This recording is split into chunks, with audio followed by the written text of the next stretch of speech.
नमस्कार बंधुरा और एक रेसिपिर संगे आपनादेरके जानाई वेलकाम। आज के आबार हाजिर हয়েছি আর একটা রেসিপি নিয়ে। আজকে বানাতে চলেছি পায়েস। পারফেক্ট ভাবে পায়েস বানানোর জন্য অনেকেই পারেন না বানাতে। আমি সেই রেসিপি আপনাদেরকে দেখাবো।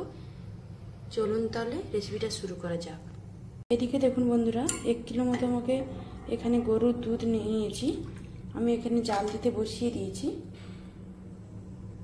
এই দুধের মধ্যে আমি তেজপাতা দিয়ে দেব।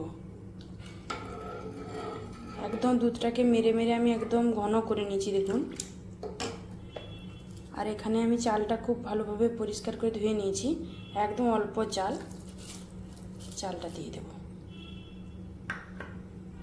এই দেখুন বন্ধুরা, আমি কিন্তু একদম আপনারা দেখতেই পেলেন আমি দুধের মধ্যেই চালটাকে দিলাম, কারণ আমি এটা চালটা দুধের অনেকে কি করেন যে জলের মধ্যে সেদ্ধ করে তারপর দুধে ফেলেন, কিন্তু আমি ওটা করলাম না। এটা আমি পুরো দুধের মধ্যেই সেদ্ধ হবে চালটা। আর কোনো কিছু সেদ্ধ না হওয়া পর্যন্ত কোনো কিছু আপনারা অ্যাড করবেন না, পুরোপুরি স্কিপ করবেন না। পুরোপুরি রেসিপিটা দেখবেন, আপনাদের অবশ্যই ভালো লাগবে।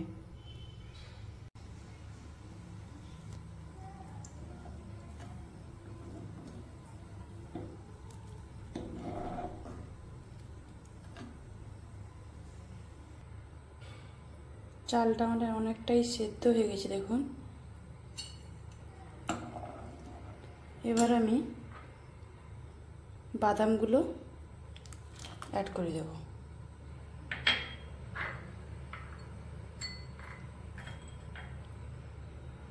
কিশমিশগুলো দিয়ে দেব।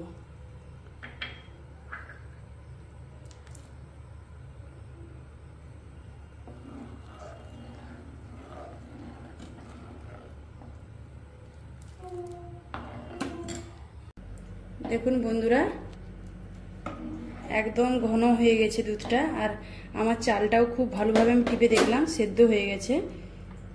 আপনাদেরকে দেখাচ্ছি, একদম দেখুন সেদ্ধ হয়ে গেছে। এবার আমি খেজুরের গুড়টা পাটালিটা দিয়ে দেব।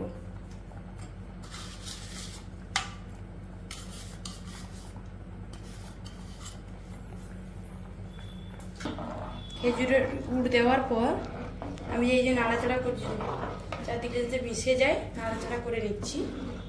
একদম পারফেক্ট ভাবে দেখুন বন্ধুরা তৈরি হয়ে গেল একদম নলেন গুড়ের পায়েস।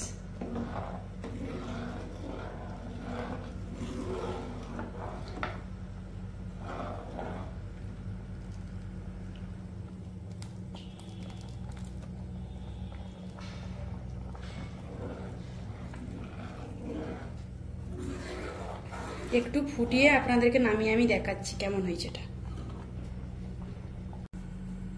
দেখুন বন্ধুরা, নলেন গুড়ের বা পাটালির পায়েস পুরোপুরি রেডি হয়ে গেছে। একদম ঘন দুধের। আর একবার এই পায়েস যে মুখে দিবে মুখে লেগে থাকবে। একদম কি সুন্দর হয়েছে দেখুন। যারা একদম তৈরি করতে পারেন না, পায়েস বানাতে পারেন না, তারা এই রেসিপিটা একবার হলে ট্রাই করবেন। আমি কথা দিচ্ছি দারুণ হবে। আর এরকম ঘন দুধের পায়েস মুখে লেগে থাকবে। আর কেমন লাগলো কমেন্টে জানাতে ভুলবে না। আর একটা রেসিপির সঙ্গে আপনাদের সঙ্গে দেখা হচ্ছে। সকলে ভালো থাকবেন, সুস্থ থাকবেন, সাবধানে থাকবেন। সকলকে টাটা।